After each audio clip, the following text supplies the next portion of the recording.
आज के डिजिटल दौर में हमारा जीमेल अकाउंट सिर्फ एक इनबॉक्स नहीं रह गया है। ये तो हमारी पूरी डिजिटल पहचान की आप कह सकते हैं एक चाबी बन चुका है। एक ऐसा सेंटर जहां हमारी पर्सनल और प्रोफेशनल जिंदगी की न जाने कितनी कड़ियां आकर मिलती हैं। तो जरा इस बारे में सोचिए, अगर किसी को सिर्फ एक जीमेल अकाउंट का एक्सेस मिल जाए तो उसे किसी की जिंदगी के बारे में कितना कुछ पता चल सकता है। इसका जवाब सच कहूं तो शायद आपको हैरान कर देगा। तो चलिए थोड़ा और गहराई में जाते हैं। देखिए, जीमेल अकाउंट सिर्फ मैसेज के लिए नहीं है।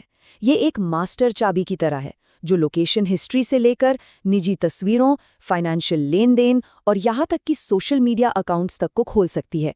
मतलब ये सब कुछ एक ही जगह जुड़ा है, और यही बात है जो इसे जितना यूजफुल बनाती है उतना ही खतरनाक भी।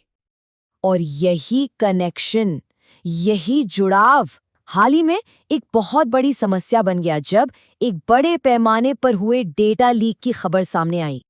ये नंबर देखिए, 18.3 करोड़। जी हाँ, 18.3 करोड़ हाल ही में हुए ग्लोबल डेटा लीक में इतने लोगों के पासवर्ड्स पब्लिक हो गए। मतलब इसका जो स्केल है वो सच में चौंकाने वाला है। और बात सिर्फ नंबर की नहीं है, डेटा की साइज की है। 3.5 टेराबाइट। अब ये सुनने में शायद उतना बड़ा न लगे, लेकिन इसे ऐसे समझिए कि ये करीब 875 फुल लेंथ HD फिल्मों के बराबर का डेटा है। इतना सारा पर्सनल डेटा हैकर्स के हाथ लग गया। तो जाहिर है पहला सवाल दिमाग में यही आता है कि क्या गूगल हैक हुआ था? पर जवाब है नहीं। असल में ये कोई गूगल पर डायरेक्ट अटैक नहीं था। ये डेटा चुराया गया था इन्फो स्टीलर्स नाम के मैलवेयर से। अब ये इन्फो स्टीलर्स करते क्या हैं? ये एक तरह का मैलवेयर है जो लोगों के पर्सनल कंप्यूटर या फोन में घुस जाता है। हो सकता है किसी फर्जी सॉफ्टवेयर डाउनलोड से या फिर किसी अनजान ईमेल अटैचमेंट से। और एक बार ये डिवाइस में आ गया ना, तो बस ये एक जासूस की तरह काम करता है। आप जब भी कहीं लॉगिन करते हैं, ये चुपके से आपका यूजर नेम और पासवर्ड रिकॉर्ड कर लेता है। तो अब बात करते हैं उस डोमिनो इफेक्ट की। मतलब एक बार किसी का अकाउंट हाथ लग गया तो फिर खतरों की एक पूरी लाइन लग जाती है। जैसे सबसे पहले लोकेशन हिस्ट्री, ये एक खुली किताब बन सकती है। हैकर्स गूगल मैप्स के जरिए सालों पुरानी लोकेशन हिस्ट्री देख सकते हैं।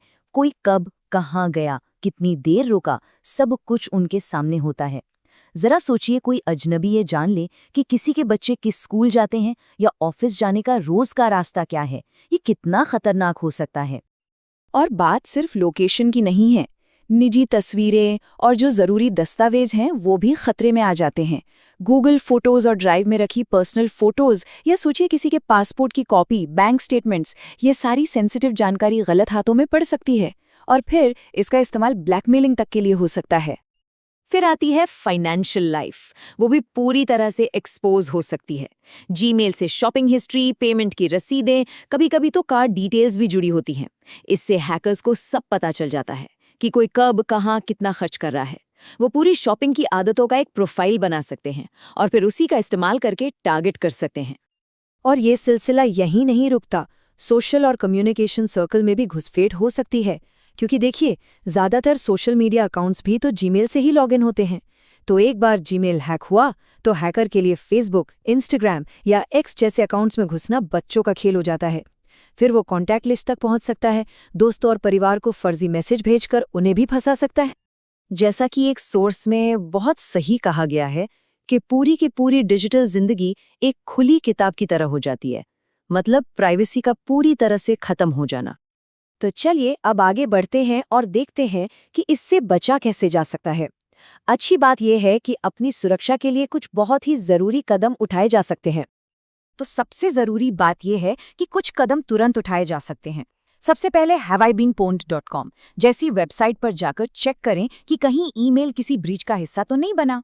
अगर जवाब हाँ है तो फौरन अपना पासवर्ड बदलें, और हाँ, पासवर्ड मजबूत और यूनिक होना चाहिए। और सबसे जरूरी चीज, 2 फैक्टर ऑथेंटिकेशन, इसे तो जरूर चालू करें। ये समझिए कि ये अकाउंट के लिए एक डबल लॉक जैसा है। पासवर्ड डालने के बाद भी लॉगिन करने के लिए फोन पर एक स्पेशल कोड आएगा, तो जब तक हैकर के पास फोन भी ना हो वो अकाउंट में घुस ही नहीं सकता। लेकिन यहाँ एक और बात है, ये जो सारे कदम हैं ये बहुत ज़रूरी तो है, पर कुछ सिक्योरिटी एक्सपर्ट्स मानते हैं कि ये सिर्फ बैंडेड लगाने जैसा है। और ये स्लाइड इस फर्क को बहुत अच्छे से समझाती है। रिएक्टिव और प्रोएक्टिव सिक्योरिटी में क्या अंतर है। देखिए, एक है गड्ढों को भरना और दूसरा है एक मजबूत किला बनाना। रिएक्टिव सिक्योरिटी का मतलब है कि नुकसान होने के बाद एक्शन लेना, जबकि प्रोएक्टिव सिक्योरिटी का मतलब है कि खतरे को नुकसान पहुंचाने से पहले ही पहचान लेना।